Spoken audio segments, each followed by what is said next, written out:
je vais vous avouer un truc. Voir son regard matérialisé dans des images de cinéma, et ben ça fait un drôle d'effet. Et maintenant que notre film est terminé, qu'il existe véritablement, c'est comme si nos sentiments à son égard étaient devenus plus ambigus. On est fier du travail accompli, du défi qu'on a su relever, et on est impatient évidemment de le partager aux autres. Et pourtant on sait plus tellement quoi en penser. Notre film, on le connaît tellement bien, on est devenu tellement intime à son égard, on le connaît à la minute près, au plan près, au cut près même, que c'est comme si on était devenu totalement incapable d'émettre un jugement à son égard, tout simplement parce que on ne parvient pas à ressentir les émotions qu'il est supposé provoquer. Maintenant qu'il existe, le film ne nous appartient plus.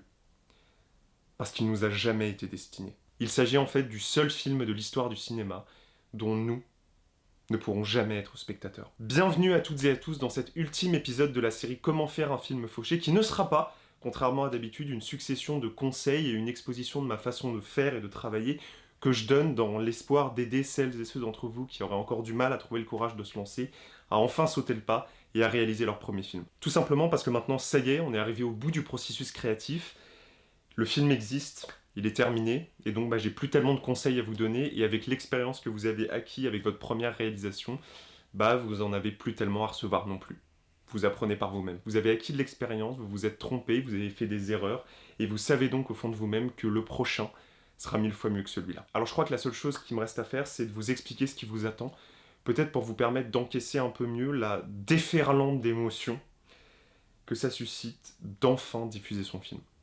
Le processus de création d'un film est infernalement paradoxal. Des mois d'efforts pour donner vie à un regard qui n'appartient qu'à nous, des mois d'efforts, de prise de tête, de travail, de perfectionnisme, pour finalement confier ce qu'on a bâti avec notre cœur à un regard totalement étranger. Un regard qui est vierge de nos intentions, qui est rempli de ses envies de cinéma à lui, de ses émotions à lui, de ses propres goûts et de ses propres attentes, et finalement un regard qui est le seul à avoir la légitimité de juger, le seul à qui appartient le film en dernière instance. Parce que peu importe la sueur et les larmes qu'on y aura investi, peu importe ce qu'on aura exorcisé de personnel en le réalisant, tout ça, ça lui était destiné à lui. Tout ça, c'était pour lui. Ce putain de spectateur. Et ce moment où on doit accepter de lui céder de notre plein gré quelque chose sur lequel on a tant travaillé, sur lequel on s'est tant investi, qu'on a tant chéri, et qui nous appartiendra plus jamais, c'est d'une violence. Mais d'une violence. Et je vais pas vous mentir, moi, ce moment, même encore aujourd'hui, il me terrorise. Il me terrorise parce qu'il vient nous rappeler la leçon la plus importante de toutes, à savoir qu'un film ne prend véritablement vie que dans le regard des autres. Mon film, mon bébé, il m'appartient pas. Un film n'appartient qu'à celui qui le regarde. La beauté est dans l'œil de celui qui regarde. Putain d'Oscar Wilde va diffuser son film, c'est être dans l'attente du seul jugement légitime qui soit, celui propre à un spectateur qui ne sait rien de notre film et à qui incombera fatalement le dernier mot. Par exemple, moi personnellement, je suis incapable d'être présent dans la pièce avec des gens qui regardent mon film pour la première fois. Je pars de la pièce, je m'en vais, je n'arrive pas à rester là avec des regards étrangers qui se posent sur mon travail. Parce que c'est terrifiant comme expérience pour moi. Mais bordel, qu'est-ce que c'est instructif. Entre ceux qui vont aimer, ceux qui vont détester, ceux qui... Non mais c'est pas qu'ils ont pas aimé, c'est plus compliqué que ça. Disons que ceux qui vont être persuadés que vous aviez telle ou telle référence cinématographique au moment du tournage alors qu'en fait pas du tout, ceux qui vont accorder une importance démesurée à un truc qui pour vous n'était qu'un détail, et enfin, mes préférés, ceux qui ont adoré en comprenant un truc totalement différent de ce que vous avez voulu dire. Ça, c'est incroyable. Et à travers ces retours, tous différents qui vous parviennent, vous avez l'impression de redécouvrir encore et encore votre propre film, comme si il y avait autant de films que de spectateurs qui l'avaient vu.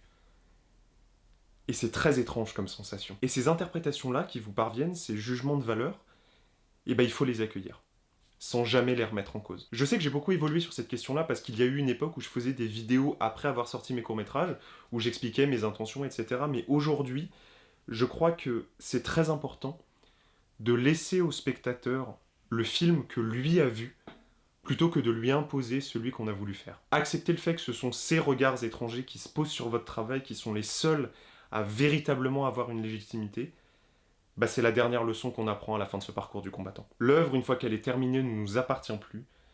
On ne crée pas pour nous, en fin de compte. Et maintenant qu'on le sait, maintenant qu'on s'est pris cette réalité en pleine face, eh ben on peut aborder les films suivants de façon plus sereine. Parce que maintenant on le sait, on l'a compris, notre travail de metteur en scène, c'est pas d'imposer à tout prix notre regard à tout le monde, mais plutôt, à travers nos décisions, nos choix, nos effets de style, de baliser un chemin pour le spectateur, pour que lui, avec sa propre culture, ses propres références, ses propres envies de cinéma, tout ce qu'il va insuffler à notre film pour lui donner vie, eh ben, il puisse l'arpenter du mieux possible ce chemin. Et qu'à défaut d'apprécier le voyage, il puisse au moins se rendre compte que tout ça était quand même vachement bien balisé, dis donc. Et qu'il ait la sagesse d'admettre que, bah, il a pas aimé, certes. Mais peut-être que c'était tout simplement pas pour lui. Mais en général, ça n'arrivera pas dès votre premier film fauché.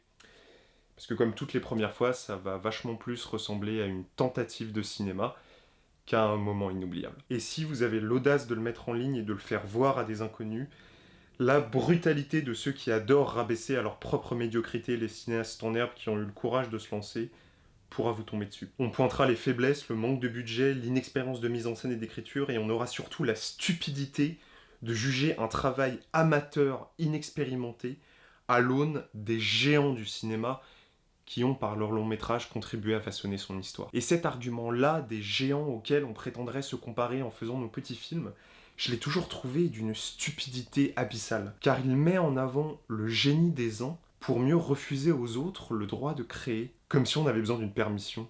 Comme si un Kubrick, un Godard, un Hitchcock avaient un don divin qui avait fait que dès qu'ils avaient touché une caméra, et ce sans aucune expérience, d'aucune sorte, sans avoir jamais rien créé, ni assisté à la création de qui que ce soit d'autre, avaient comme par magie accouché de chefs-d'œuvre dès leur plus jeune âge. Et si jamais vous avez peur de créer à cause de ça, à cause de cette idée que vous vous faites des grands, des génies dont l'ombre plane sur tous les travaux cinématographiques à venir, laissez-moi vous dire un truc, d'accord ? C'est faux. C'est totalement faux. La mystification des grandes figures du cinéma et du processus de création cinématographique, c'est exactement ce que j'ai en partie tenté de démystifier dans cette série de vidéos. Respecter les génies qui ont façonné l'histoire du cinéma, c'est une évidence bien sûr, mais les mettre sur un piédestal indépassable et tout juger à l'aune de ce que l'histoire a décidé de reconnaître comme des chefs-d'œuvre, ça ne sert à rien, sinon donner la peur au ventre à ceux qui auraient la petite prétention de vouloir commencer à monter les marches. Quitte à peut-être un jour, à force de travail et d'ambition, les dépasser. Ou pas. Si ça se trouve, nous, les cinéastes en herbe qui avons l'immense chance de vivre à une époque où la démocratisation de la technologie vidéo permet à peu près n'importe qui de réaliser son premier film sans moyens, eh bien, on restera des réalisateurs et des réalisatrices mineurs.